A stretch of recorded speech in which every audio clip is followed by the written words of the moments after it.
انطباقا ما ترى في خلق الرحمن من تفاوت فارجع البصر هل ترى من فطور আল্লাহ বলেন আমি আল্লাহ ৭টি আসমান স্তরে স্তরে বিন্যস্ত করেছি। মা তারা ফি খালকির রহমানি মিন তাফাউত, আল্লাহর সৃষ্টির মধ্যে তুমি বিন্দু মাত্র খুঁত খুঁজে পাবে না। আপনি আল্লাহর সৃষ্টির দিকে তাকান, সবসময় তো আকাশের দিকে তাকান, একটু গভীরভাবে আগামীকাল দিনের বেলা একটু তাকাবেন, দেখবেন যে আসলে আল্লাহর সৃষ্টির মধ্যে কোনো খুঁত খুঁজে পাওয়া যায় কিনা। আল্লাহর সৃষ্টিতে কোনো খুঁত আছে? আল্লাহ চ্যালেঞ্জ করেছেন। এগুলো নিয়ে যদি নাস্তিক একটু চিন্তা ভাবনা করে তাহলে আল্লাহকে বিশ্বাস না করে আর কোনো উপায়। আল্লাহ বলেন আমি আল্লাহ ৭টা আসমান স্তরে স্তরে বিন্যস্ত করেছি। মা তারা ফি খালকির রহমানি মিন তাফাউত, আল্লাহর সৃষ্টির মধ্যে তুমি বিন্দু মাত্র খুঁত খুঁজে পাবে না। সুম্মারজিল বাসর কাররাতাইন ইয়ানকালিব ইলাইকাল বাসরু খাসিআন ওয়া হুয়া হাসির। আল্লাহ বলেন তাকা বান্দা, আবার তাকা, আবার তাকা, বারবার তাকা আকাশের দিকে। তাকাতে তাকাতে একটা পর্যায়ে তোমাদের দৃষ্টি ক্লান্ত এবং ব্যর্থ হয়ে পৃথিবীতে ফিরে আসবে, কিন্তু তারপরও আল্লাহর সৃষ্টির মধ্যে বিন্দু মাত্র খুঁত খুঁজে পাবে না। আল্লাহু আকবার।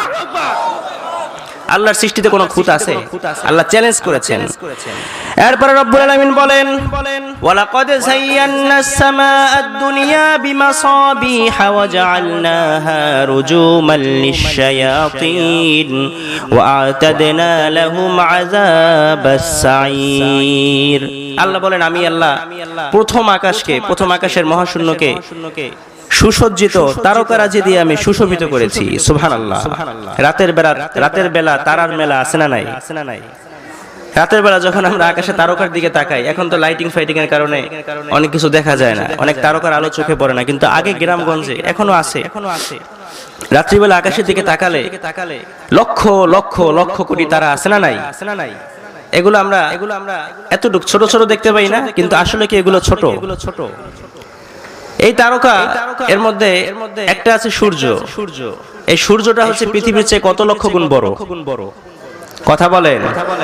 13 লক্ষ গুণ বড়। তার মানে 13 লক্ষটা পৃথিবী সূর্যের মধ্যে ঢুকিয়ে রাখা যাবে, ঠিক কি না? এই সূর্যই কি সবচেয়ে বড় গ্রহ? না, আরো আছে। সূর্যের চেয়ে বড় অনেক গ্রহ আছে। বেটেলজিউস নামে একটা তারা আছে। এই তারকা এই সূর্যের চেয়ে কয়েক কোটি গুণ বড়। এরকম হাজার হাজার লক্ষ কোটি তারকা দিয়ে এই মহাকাশের মধ্যে অনেকগুলো গ্যালাক্সি আছে। তো এই সূর্য, চাঁদ, তারপরে বেটেলজিউস, এই যে তারকাগুলো আছে, এগুলো যে মহাশূন্যে যে গ্যালাক্সির মধ্যে আছে এটার নাম হচ্ছে মিল্কি ওয়ে গ্যালাক্সি। আমাদের পৃথিবী যে গ্যালাক্সির মধ্যে এটার নাম কি? Milky way galaxy. তো আমাদের এই গ্যালাক্সি থেকে আপনি যদি আমাদের কাছের সবচেয়ে কাছের গ্যালাক্সি অ্যান্ড্রোমেডা, এই গ্যালাক্সিতে যেতে চান তাহলে আপনার সময় লাগবে 25 লক্ষ আলোকবর্ষ। আলোকবর্ষ বুঝেন? আলো এই পৃথিবীতে আবিষ্কৃত এখন পর্যন্ত সবচেয়ে দ্রুত গতি হচ্ছে আলো। আলো প্রতি সেকেন্ডে ছুটে 1,86,000 মাইল। কত? 1 সেকেন্ড 1 মিনিটে না কিন্তু, আর 1 সেকেন্ড বলতেও তো 2 সেকেন্ড চলে যায়, ঠিক কি না? 1,86,000 মাইল প্রতি সেকেন্ডে ছুটে আলো। তো আপনি যদি আলোর গতিতে আমাদের এই মিল্কি ওয়ে গ্যালাক্সি থেকে সবচেয়ে কাছের আমাদের প্রতিবেশী গ্যালাক্সি অ্যান্ড্রোমেডাতে যেতে চান তাহলে আপনার সময় লাগবে মাত্র 25 লক্ষ আলোকবর্ষ। সুবহানাল্লাহ পড়বেন না? তাহলে কত বিশাল এই মহাশূন্য।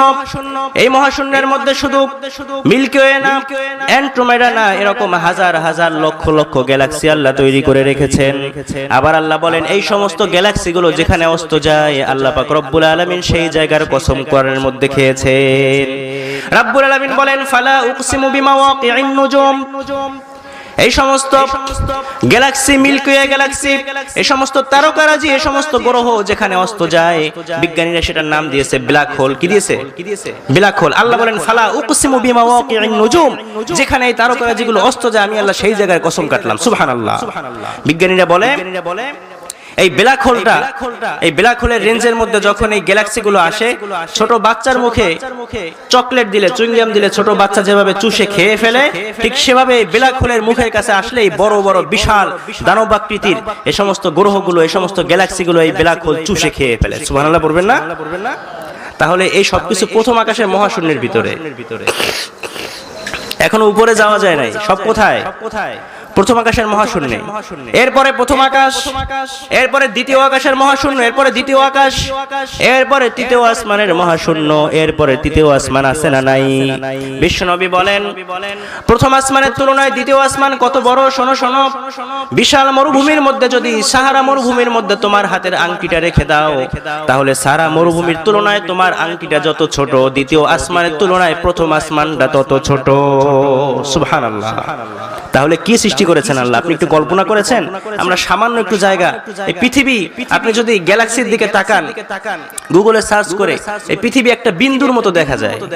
এই বিন্দুর মধ্যে আমরা আছি। এখানে গইলা, কালুপাড়া, এখানে এই মাঠটা মোটামুটি বড় মনে হয়। এরপরে গইলা কত বড় একটা ইউনিয়ন, ঠিক কিনা? এরপর এর মধ্যে আগলঝাড়া উপজেলা কত বড় একটা থানা, ঠিক না? এর মধ্যে বরিশাল জেলা, এরকম 64টা জেলা নিয়ে আমাদের সোনার বাংলাদেশ। এই বাংলাদেশটা কত বড়, মানচিত্রের মধ্যে বাংলাদেশ লেখার জায়গা নাই, ঠিক কিনা? মানচিত্রে দেখবেন যে মানচিত্রে বাংলাদেশ লেখার জায়গাটা পর্যন্ত নাই।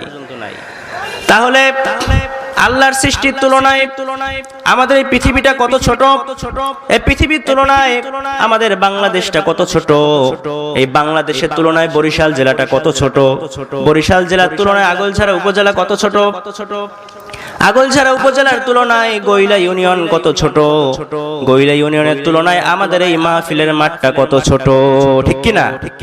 আর আমরা কত ছোট ছোট, আমাদের কোনো অস্তিত্ব আছে? আপনি এই যে বিশাল আল্লাহর সৃষ্টিরাজি, এগুলোর মধ্যে যদি আমাকে আপনাকে রাখা হয়, আমাকে আপনাকে কোনো খুঁজে পাওয়া যাবে? কোন অস্তিত্ব আছে আমাদের? তাহলে কিসের আমাদের এত অহংকার? একটা ল্যাংড়া মশা মোকাবেলা করার মতো ক্ষমতা আমাদের, কিসের এত অহংকার? আমাদের তো অহংকারের জ্বালায় পা মাটিতেই পড়ে না। আমরা সামান্য একটু এরিয়ার ক্ষমতা পেয়ে আমাদের দাপট, 2 দিনের দাপটে মনে হয় যে সবকিছু আমাদের হাতের নাগালে চলে এসেছে।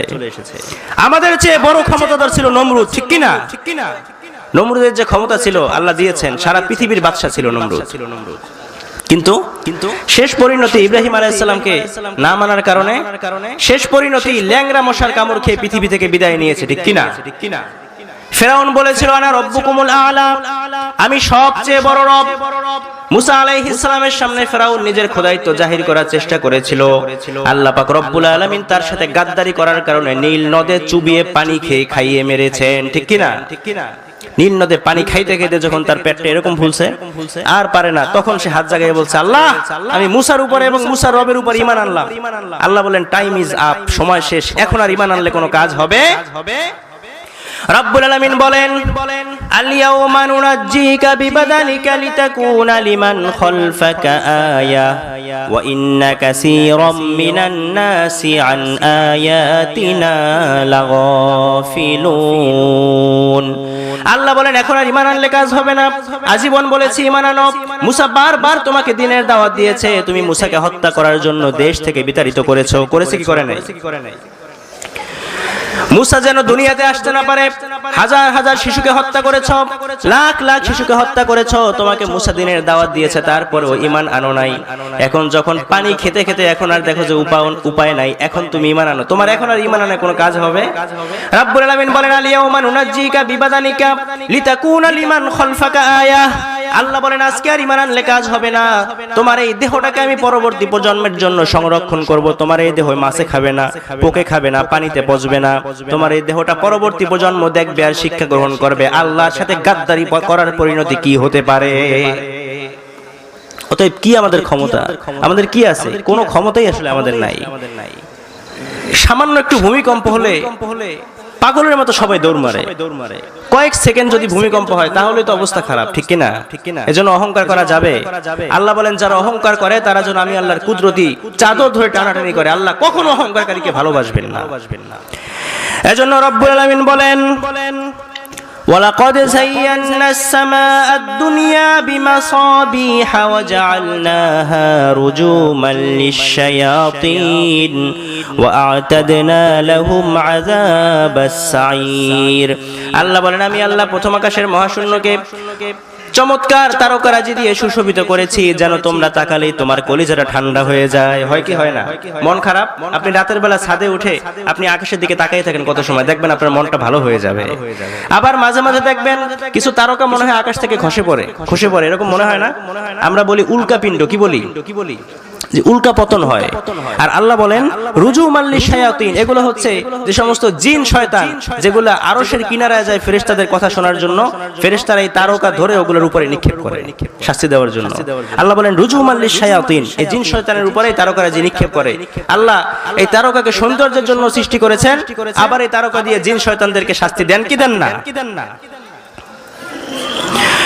এরপরে রব্বুল আলামিন বলেন وَأَسِرُّوا قَوْلَكُمْ أَوْ اجْهَرُوا بِهِ إِنَّهُ عَلِيمٌ بِذَاتِ الصُّدُورِ أَلَا يَعْلَمُ مَنْ خَلَقَ وَهُوَ اللَّطِيفُ الْخَبِيرُ।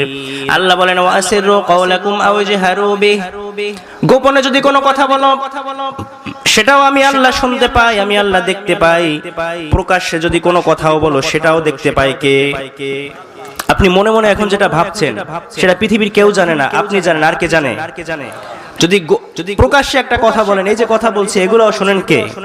আল্লাহ বলেন তিনি লাতীফুল খবীর, তিনি অমাবস্যার রাতে তিনি থাকেন সুউচ্চ আরশে আজিমে, কিন্তু অমাবস্যার রাতে সাতবক জমিনের নিচ দিয়ে যদি কোনো পিপিলিকা নিঃশব্দে নীরবে হেঁটে যায়, আল্লাহ বলেন আমি আল্লাহ ওই পিপিলিকার পায়ের আওয়াজ শুনতে পাই। সুবহানাল্লাহ।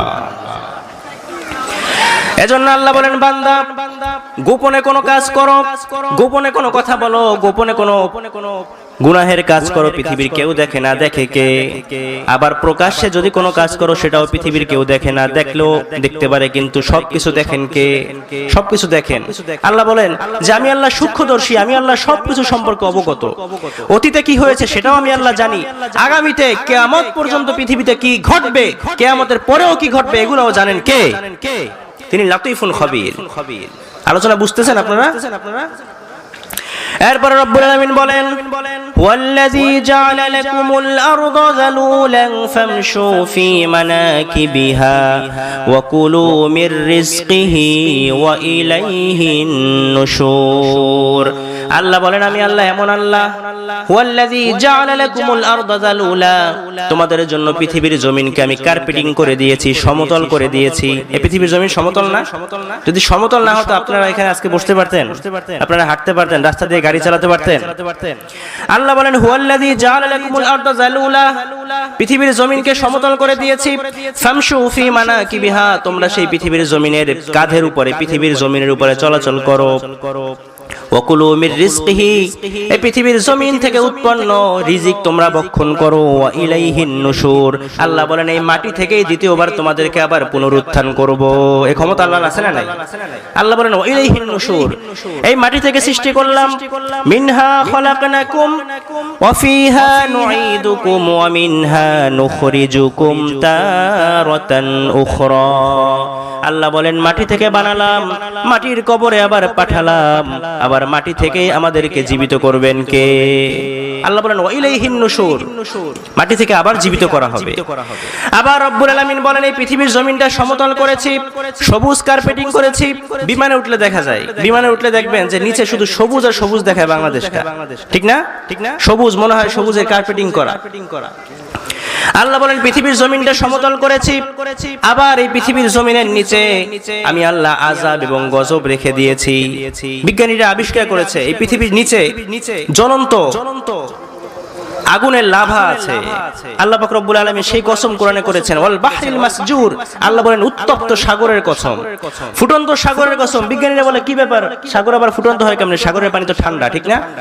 তো তারা আবিষ্কার করেছে এই পৃথিবীর মাটির নিচে ঠান্ডা জমিন, এর কয়েক স্তর আছে, মাটির কয়েকটা স্তর আছে। এই স্তরের নিচে সবচেয়ে নিচের যে স্তরটা সেটা হচ্ছে আগুনের লাভা, শুধু আগুন। এই আগুন এমন আগুন, পৃথিবীর কোনো ফায়ার প্রুফ পাইপ এখনো পর্যন্ত আবিষ্কার হয় নাই আগুনের মোকাবেলা করার। বিজ্ঞানীরা বলেছে এটাই হচ্ছে জাহান্নামের আগুন। এজন্য রব্বুল আলামিন বলছেন বান্দা আমার সৃষ্টির দিকে তাকা, আকাশের দিকে তাকা, জমিনের দিকে তাকা, সাগরের দিকে তাকা, ঝর্ণার দিকে তাকা। সবকিছুর মধ্যে আল্লাহর নিদর্শন আছে না নাই? আছে না নাই? সবকিছুর মধ্যে আপনি যদি এগুলো নিয়ে একটু চিন্তা করেন তাহলে আপনি আল্লাহকে খুঁজে পাবেন, ঠিক কি না? এরপর রব্বুল আলামিন বলেন আওয়ালাম ইয়ারাউ ইলা আত-তায়রি ফাওকাহুম সাফফাতিন ওয়া ইয়াকবিদনা মা ইউমসিকুহুন্না ইল্লার রাহমান ইন্নাহু বিকুল্লি শাইইন বাসীর। আল্লাহ বলেন যারা নাস্তিক, যারা বলে আল্লাহকে মানি না, আল্লাহকে বিশ্বাস করি না, আল্লাহ বলেন তারা কি আকাশের দিকে দেখে না? আকাশে উড়ন্ত পাখি দুইটা ডানা মেলে আকাশের মধ্যে উড়ে, মা ইউমসিকুহুন্না ইল্লার রহমান। তারা কিভাবে আকাশের মধ্যে শূন্যে ভেসে বেড়ায়, আল্লাহ ছাড়া তাদেরকে আকাশের মধ্যে শূন্যের মধ্যে ভেসে বেড়ানোর ক্ষমতা দ্বিতীয় কেউ দেয় নাই, ঠিক কি না? তাদেরকে শূন্যে ধরে রাখে কে? আল্লাহ বলেন মা ইউমসিকুহুন্না ইল্লার রহমান। শূন্যে এই পাখিদেরকে আল্লাহ ধরে রাখে। এই পাখির উপরে গবেষণা করে বিজ্ঞানীরা বিমান আবিষ্কার করছে। এগুলো ইহুদিরা, খ্রিস্টানরা এগুলো নিয়ে গবেষণা করে, কোরআন নিয়ে রিসার্চ করে, তারা নতুন নতুন জিনিস আবিষ্কার করে। আর আমরা মুসলমানরা এগুলো ধারে কাছে নাই, আমরা নতুন নতুন ফতোয়া আবিষ্কার করি যে টুপি কোনটা পরা জায়েজ, কোনটা পরা না জায়েজ, জামা কোনটা পরা যাবে, কোনটা পরা যাবে না, আছে না নাই? আবার মোনাজাত আছে, কেউ বলে মোনাজাত আছে, কেউ বলে মোনাজাত নাই, এগুলো আছে না? এই সমস্ত ইখতিলাফের মধ্যে পড়বেন না কখনো। যারা এই সমস্ত বিষয় নিয়ে, কেউ কি বলছে এখন পর্যন্ত ফরজ নামাজ 5 রাকাত না, ফরজ নামাজ 5 ওয়াক্ত না 6 ওয়াক্ত, কেউ বলছে? এটা কেউ বলে নাই। ফরজ নিয়ে কিন্তু কোনো কিলাকিলি নাই, ওয়াজিব নিয়েও কিলাকিলি নাই, আছে নফল মুস্তাহাব, এগুলো নিয়ে কিলাকিলি। অতএব এগুলোর মধ্যে পড়া যাবে না। আপনি আগে 5 ওয়াক্ত নামাজ পড়েন, এরপর আপনি মিলাদ পড়বেন কি পড়বেন না, আপনি মোনাজাত করবেন কি করবেন না, সেটা হলো পরের ব্যাপার। নামাজই পড়ে না, উনি জিজ্ঞাসা করে হুজুর নামাজের পরে মোনাজাত আছে না নাই, অথচ 5 ওয়াক্ত নামাজই পড়েন, এরকম আছে না নাই? এই সমস্ত ফিতনার মধ্যে পড়া যাবে। যারা এই সমস্ত মাসাইল নিয়ে সমাজের মধ্যে ইখতিলাফ করে, বুঝতে হবে ওরা উলামায়ে কেরাম না, ওরা সমাজের মধ্যে মুসলমানদের মধ্যে ফাটল ধরাতে চায়। এই সমস্ত কথায় পড়া যাবে। রব্বুল আলামিন বলেন আমি আল্লাহ কিভাবে পাখিদেরকে শূন্যে উড়াই, কিভাবে ওরা শূন্যের মধ্যে ভেসে বেড়ায়। আবার আল্লাহ পাক রব্বুল আলামিন এই পাখির কথা কোরআনের মধ্যে অন্য জায়গায়ও বলেছেন। আল্লাহ বলেছেন এই পাখি হচ্ছে আমার সেনাবাহিনী, এই সেনাবাহিনী নিয়ে আমি আমার ঘর কাবাকেও হেফাজত করেছি। করছেন না? ওয়া আরসালা আলাইহিম তায়রান আবাবিল তারমিহিম বিহিজারাতিম মিন সিজ্জিল। আবার কাবা ভাঙতে এলে পাঠাওয়া বাবিল, দাও খোদা দাও আমায় আবার ওমর দরাজ দিল, দাও খোদা দাও আমায় আবার ওমর দরাজ দিল। পড়েন আমিন। আল্লাহ বলেন যখন আব্রাহা বাহিনী কাবা ধ্বংস করার জন্য এসেছিল, আমি রব্বুল আলামিন আবাবিল পাখি পাঠিয়ে যারা ছোট ছোট কঙ্কর নিক্ষেপ করেছিল, আল্লাহ সমূলে আব্রাহা বাহিনীকে ধ্বংস করে দিয়েছিলেন। সবকিছুর উপর ক্ষমতা আল্লাহ। পাখি আল্লাহর সৈনিক, ফেরেশতারা আল্লাহর সৈনিক, জিন জাতি আল্লাহর সৈনিক, বাতাস আল্লাহর সৈনিক, পিঁপড়া আল্লাহর সৈনিক, এগুলো সবকিছু আল্লাহর হুকুমে চলে, ঠিক কি না? সবকিছু আল্লাহর হুকুমে চলে। এজন্য এই সূরা আপনি যদি পড়েন, এই সূরা নিয়ে আপনি গবেষণা করেন, তাহলে আপনি আল্লাহকে খুঁজে পাবেন, আল্লাহর সৃষ্টি খুঁজে পাবেন। এজন্য এই সূরার বেশি বেশি তেলাওয়াত, এই সূরার আমল বেশি বেশি করার দরকার আছে না নাই? এজন্য বিশ্বনবী বলেছেন আমি চাই আমার উম্মতের প্রতিটা উম্মতের হৃদয়ের মধ্যে এই সূরাটা গাঁথা থাক। আমি চাই প্রতিটা উম্মত যেন রাত্রিবেলা এই সূরার আমল করে। আমল করা যাবে কি যাবে না? যাবে। নিয়ত করেন, যদি পাক্কা নিয়ত করেন যে আপনি এই রোজার মধ্যে, এই রমজানুল মুবারকের মধ্যে আপনি পুরো সূরাটা মুখস্থ করবেন। যদি আপনি নিয়ত করেন তাহলে আপনার নিয়তের মধ্যে বরকত দিবেন কে? আর যদি আপনি নিয়ত করতে পারেন এবং আপনি মুখস্থ করতে পারেন, সেই হিসেবে আপনি যদি আপনার আগামী জীবনটা এই আমলে আপনি কাটাতে পারেন, আশা করা যায় মারা যাওয়ার পরে আপনার কবরে আর আযাব হবে না। আমাদের কবরে আযাব হোক আমরা চাই। কবরের মধ্যে শাস্তি আছে না নাই? বিশ্বনবী বলেন যখন মাইয়াতকে কবরে রাখা হয়, যারা নাফরমান, যারা বেঈমান, দুই পাশের মাটি তাদেরকে এমন ভাবে চাপ দিবে, চাপের চোটে এক পাজরের হাড্ডি আরেক পাজরের মধ্যে ঢুকে যাবে। নাউজুবিল্লাহ। কি ভয়ঙ্কর অবস্থা! যেই কবরে কোনো সাথী নাই, বাতি নাই, বন্ধু বান্ধব নাই, খোঁজ নেওয়ার মতো কোনো সিস্টেম নাই, ঠিক কিনা? কোনো খোঁজ নেওয়া যায় না। বর্তমান আধুনিক যুগ, বর্তমান ইন্টারনেটের যুগ, পৃথিবীর এক প্রান্ত থেকে অপর প্রান্তে ভিডিও কলে কথা বলা যায়, খোঁজ নেওয়া যায়, কিন্তু বাড়ির পাশে ওই যে বাবাকে রেখে এসেছেন একটা বারের জন্য খোঁজ নিতে পারেন না, ঠিক কিনা? খোঁজ নেওয়া যায়? কোনো সাথী নাই, অন্ধকার, শুধু অন্ধকার, অন্ধকার যেন শেষ হতে চায় না। বিশ্বনবী বলেছেন এই সূরার আমল যদি রাত্রিবেলা কেউ করে তাহলে কবরের মধ্যে কখনো আযাব হবে না। এজন্য এই সূরার আমল করা যাবে তো ইনশাআল্লাহ? সর্বশেষ রব্বুল আলামিন এই সূরাটা শেষ করছেন। অনেক লম্বা চূড়া আলোচনা, সময় তো সংক্ষিপ্ত, এজন্য অল্পতে শেষ করে দিচ্ছি। এই সূরার শেষে আল্লাহ বললেন, উল আরাআইতুম ইন আসবাহা মাউকুম গাওরান ফামান ইয়াতিকুম বিমাইম মাইন। আল্লাহ বলেন, রাত্রিবেলা তোমরা ঘুমিয়ে পড়েছো, সকালবেলা ঘুম থেকে ওঠার পরে টিউবওয়েল চাপ দিয়েছো, দেখো টিউবওয়েলে পানি নাই। পুকুর ঘাটে গিয়েছো, পুকুর ঘাটেও পানি নাই। বাজারে গিয়েছো, বাজারেও মিনারেল ওয়াটার নাই, কোথাও পানি নাই, সব পানি শুকিয়ে গিয়েছে। সর্বশেষ আল্লাহ চ্যালেঞ্জ করে সূরাটা শেষ করেছেন। সর্বশেষ আল্লাহ চ্যালেঞ্জ করেছেন, কুল আরাআইতুম ইন আসবাহা মাউকুম গাওরান ফামান ইয়াতিকুম বিমাইম মাইন।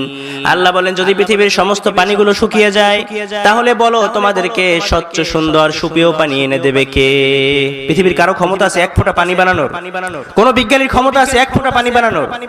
কারো ক্ষমতা নাই, এটা শুধুমাত্র আল্লাহর আয়ত্তাধীন। আবার রব্বুল আলামিন বলেন, এই পৃথিবীতে আল্লাহ পাক রব্বুল আলামিন বিভিন্ন সাগর মহাসাগরের মধ্যে কয়েক রকমের পানি বহমান করেছেন। দেখবেন এক জায়গার এক পানির সাথে আরেক পানির কোনো মিল নাই, দুই কালারের দুইটা পানি পাশাপাশি চলে, কিন্তু একটার সাথে আরেকটা মিলে না, এরকম আছে না? আল্লাহ এমন সৃষ্টি নৈপুণ্য আল্লাহর, আপনি অবাক হয়ে যাবেন। আপনি যদি এগুলো নিয়ে গবেষণা করেন, একটু চিন্তা করেন, তাহলেই আল্লাহকে খুঁজে পাবেন। এজন্য মাঝে মাঝে আমাদের এই জীবনটা সবসময় তো বিভিন্ন চিন্তা ভাবনা আমরা কাটাই, কিন্তু মাঝে মাঝে একটু আল্লাহকে নিয়ে চিন্তা করবেন। মনের মধ্যে যদি কখনো এরকম জাগে যে আসলে আল্লাহ আছে কিনা, তাহলে একটু আল্লাহর সৃষ্টি নিয়ে চিন্তা করবেন। এই গাছ কেমনে হলো? পৃথিবীর সমস্ত বিজ্ঞানীরা মিলে যদি চেষ্টা করে, তাহলে এরকম একটা গাছ বানাতে পারবে? সম্ভব? এরকম একটা গাছের পাতা বানাতে পারবে? কোশ্চেন কালেও সম্ভব না। বানাতে পারবে, রোবট বানাতে পারবে। রোবট বানিয়েছে অত্যাধুনিক ইন্টেলিজেন্স রোবট, রেস্টুরেন্টে খাবার সাপ্লাই দেয়, বিভিন্ন কাজকর্ম করে, কিন্তু মানুষকে যেভাবে আল্লাহ সৃষ্টি করেছেন, রোবট কি সেভাবে পারে নাকি? পারে। এই যে আমরা দেখেন, এই যে হাতের মধ্যে আল্লাহ ভাঁজ দিয়েছেন, আমরা একদম গোল করে ভাঁজ করতে পারি, ঠিক না? এরপর একটা জিনিস আমরা যে চমৎকার ভাবে ধরতে পারি, রোবট কি সেভাবে ধরতে পারে? আমরা যেভাবে হাঁটতে পারি, রোবট কি সেভাবে হাঁটতে পারে? ও হাঁটে একটু ওর হাঁটার মধ্যে একটা মেশিনারি ভাব আছে না নাই? কিন্তু মানুষ কেমন ভাবে আল্লাহ সৃষ্টি করেছেন, আপনি কিন্তু কল্পনা করেছেন? কিভাবে আল্লাহ এই হার্ট দিলেন, কিভাবে আল্লাহ চোখ দিলেন, কিভাবে আল্লাহ কান দিলেন শোনার জন্য, কিভাবে নাক দিলেন, কিভাবে আল্লাহ মুখ দিলেন কথা বলার জন্য, জিহ্বা দিলেন, জিহ্বা দিয়ে আবার আমরা কথাও বলি, আবার জিহ্বা দিয়ে আমরা বিভিন্ন খাবারের স্বাদও নেই, ঠিক না? আবার গলা দিলেন কথা বলার জন্য। চমৎকার একটা অবয়বে আল্লাহ মানুষ সৃষ্টি করলেন। আল্লাহ বললেন, এই পৃথিবীর সমস্ত মানুষদের দেহগুলো মায়ের গর্ভে ফেরেশতারা তৈরি করে, কিন্তু রব্বুল আলামিন প্রত্যেকটা মানুষের চেহারাটা আল্লাহ নিজ হাত দিয়ে তৈরি করেন। সুবহানাল্লাহ। এজন্য দেখতে যেমনই হোক, সাদা হোক কালো হোক, হ্যাঁ, দেখতে যেমনই হোক, কখনো তিরস্কার করা যাবে না। কখনো কারো অবয়ব নিয়ে কখনো আপনি হাসি ঠাট্টা করবেন না, কারণ বানিয়েছেন কে? অত্যন্ত ভালোবেসে মহব্বত করে আল্লাহ বানিয়েছেন।